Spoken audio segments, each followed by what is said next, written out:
Muy buenos días, queridos estudiantes.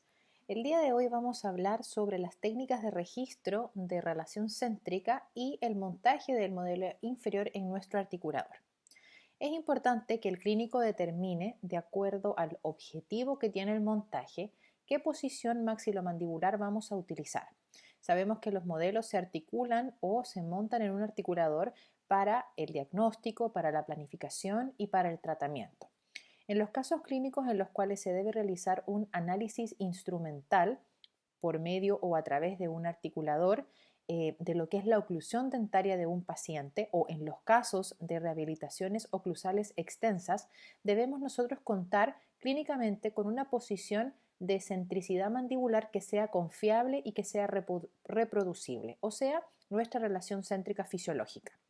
La relación céntrica es la posición articular y por ende también mandibular terapéutica de referencia cuando nosotros queremos examinar y restaurar la oclusión dentaria. Es una posición articular que es predecible, es estable y que puede ser registrada independientemente de la oclusión dentaria, porque como ya dijimos, es una posición articular.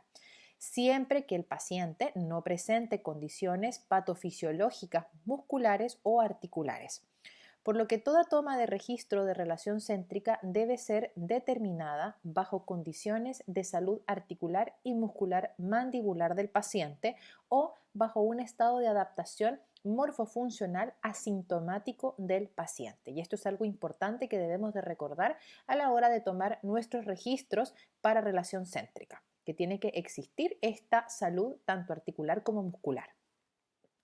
No debemos olvidar que también existe otra posición que nosotros podemos utilizar para realizar el montaje de nuestros modelos y esta es nuestra máxima intercuspidación. Esta posición está determinada por las piezas dentarias y no es una posición ni articular ni muscular.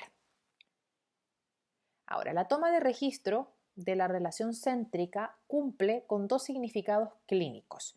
En primer lugar, ubicar o localizar en el paciente el eje de bisagra posterior y que la localización de este eje, que es un eje intercondilio, permitirá que ambos cóndilos roten alrededor de él en un arco de apertura y cierre de la mandíbula, como nosotros podemos observar en esta imagen A.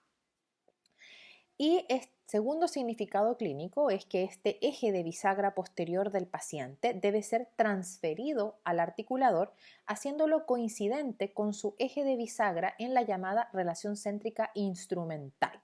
La relación céntrica instrumental va a ser aquella posición en la cual la rama inferior del articulador queda con ambos cóndilos pegados contra la pared posterior, superior e interna de las cajas articulares de la rama superior, que es como lo observamos en la imagen B. Ahora, el procedimiento clínico de coincidencia de este eje de bisagra posterior con la relación céntrica instrumental va a permitir en el articulador, en primer lugar, una duplicación y reproducibilidad en el laboratorio de las relaciones maxilomandibulares con contacto dentario que tenga el paciente, con el objetivo de poder efectuar un correcto análisis de la oclusión dentaria, un análisis instrumental. Y en segundo lugar, dentro de ciertos límites nos va a dar la posibilidad de poder variar lo que es la dimensión vertical oclusal.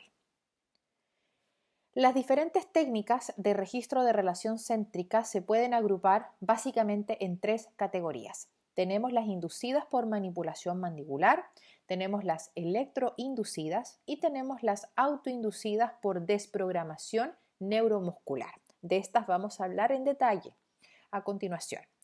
En cuanto a las técnicas inducidas por manipulación mandibular, vamos a tener ciertas recomendaciones clínicas. Vamos a decir que debemos de ser conscientes de que puede existir variabilidad entre los operadores al momento de tomar estos registros. Es importante que le expliquemos al paciente el procedimiento que se va a realizar para obtener su total colaboración durante el procedimiento. Se debe ubicar al paciente en una posición que sea reclinada y relajada en el sillón dental, con el mentón apuntando hacia arriba y con la cabeza y cuello en una posición que sea recta con respecto al tronco. Esto con el objeto de poder facilitar la retrusión mandibular. La cabeza no debe estar ni en flexión dorsal como tampoco ventral, sino que más en una posición intermedia entre ambas. Y debemos de conseguir una actitud de pasividad total del paciente. Nunca solicitar una relajación mandibular con voz áspera y autoritaria. ¿Ya? Las órdenes que nosotros le demos al paciente, o más bien dicho, las indicaciones que le demos al paciente, deben ser suaves, en un tono amable y tranquilizadoras, estableciendo un correcto rapport con el paciente. Aquí podemos ver en esta imagen cómo la cabeza no debe estar en flexión dorsal como tampoco ventral, sino que más bien en una posición intermedia, con la cabeza, como les dije, cabeza y cuello en una posición recta con respecto al tronco del paciente. Ahora, la pasividad total de la mandíbula la vamos a percibir cuando nosotros sintamos que la mandíbula flota en nuestra mano sin resistencia muscular de parte del paciente. Entre las técnicas inducidas por manipulación mandibular podemos encontrar las que son con resultante posterior y con resultante antero-posterior. Entre las técnicas por manipulación con resultante posterior se describen las que son con pulgar intrabucal y con pulgar extrabucal. Aquí tenemos algunas imágenes que les pueden graficar lo que es con pulgar intrabucal en este caso, y tenemos con pulgar extrabucal. Si se fijan, es la misma posición de la mano, ¿cierto? Solo que en uno el pulgar está apoyado en lo que son los incisivos inferiores, por eso es intrabucal, el pulgar dentro de la boca, y luego tenemos con el pulgar extrabucal, en donde el pulgar se ubica por fuera, ¿cierto? A nivel del mentón.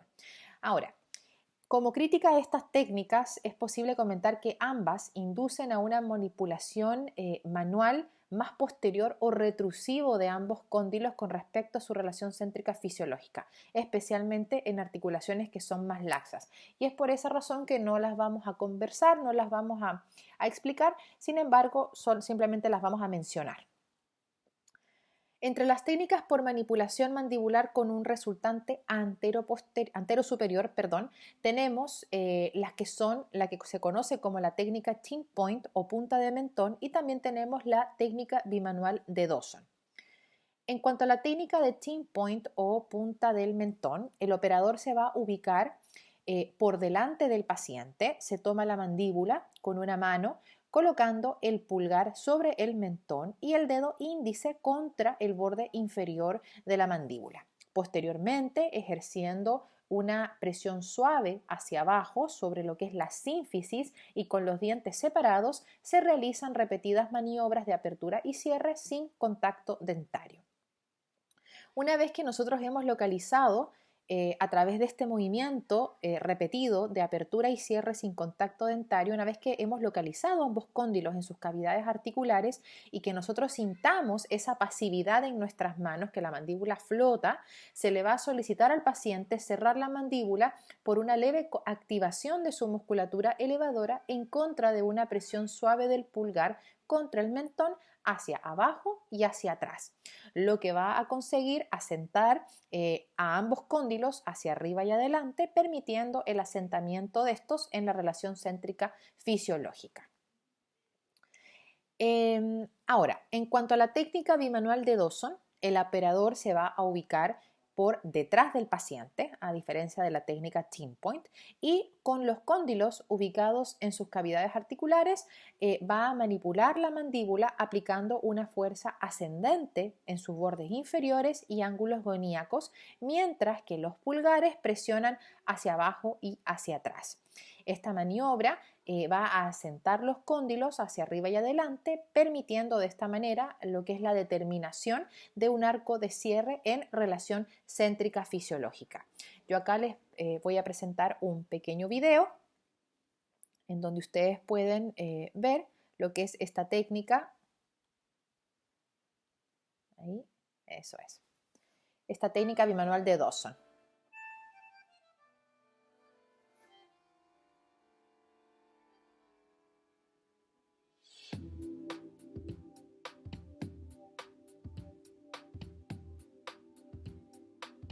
Fíjense la ubicación de los dedos.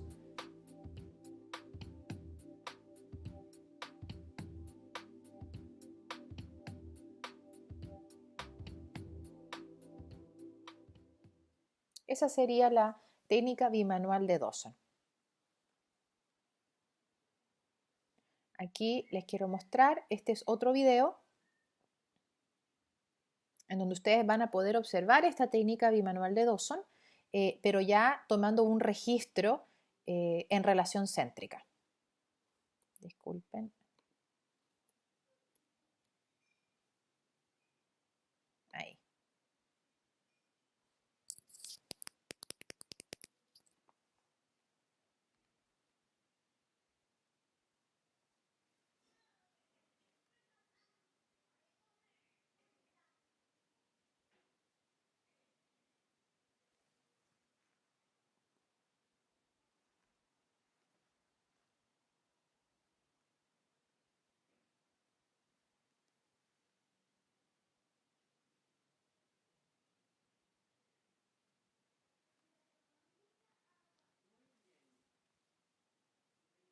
Ahí pueden observar la posición de las manos, dónde se colocan los dedos.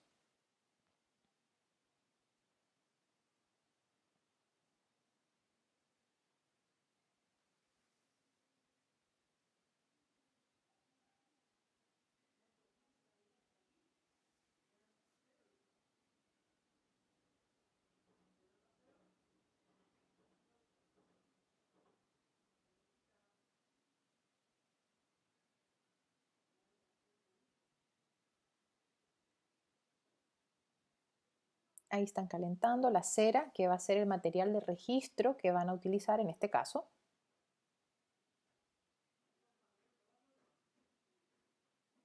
Fíjense cómo colocan la cera en el maxilar superior. De esto lo vamos a hablar, lo vamos a conversar más adelante. Fíjense la cera, cómo la ubican. Vuelven a colocar sus manos, ¿cierto? Y cómo se manipula la mandíbula aplicando esta fuerza ascendente en lo que es el borde inferior y los ángulos goníacos, mientras que los pulgares presionan en el mentón, hacia abajo y hacia atrás.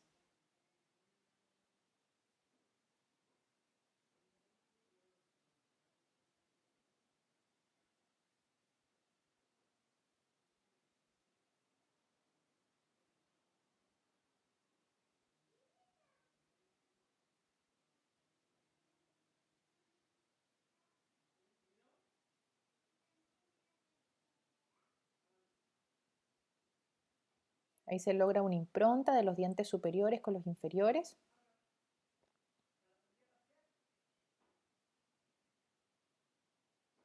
Importante que la cera no esté perforada,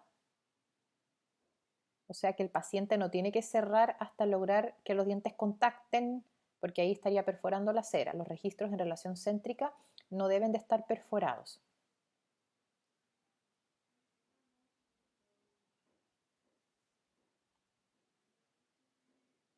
Ahí la vuelve a probar de nuevo.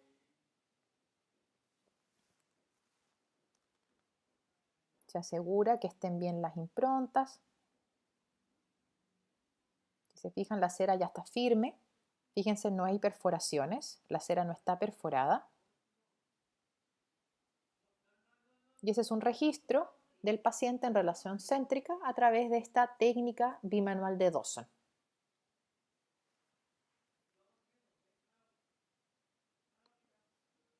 Y luego, para continuar hablando de estas técnicas de registro de relación céntrica, también habíamos hablado de otra técnica que eran las electroinducidas. Las técnicas electroinducidas consisten en aplicar en ambas regiones preauriculares, mientras el paciente está en una posición manteniendo el tronco y la cabeza erguidos, se aplica en estas regiones preauriculares una electroestimulación cutánea rítmica que se conoce como TENS.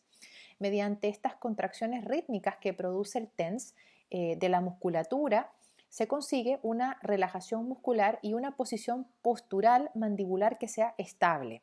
A partir de esta posición que va a ser una posición estable, el paciente va a poder cerrar activamente y sin fuerza en el material de registro interoclusal que nosotros hayamos elegido.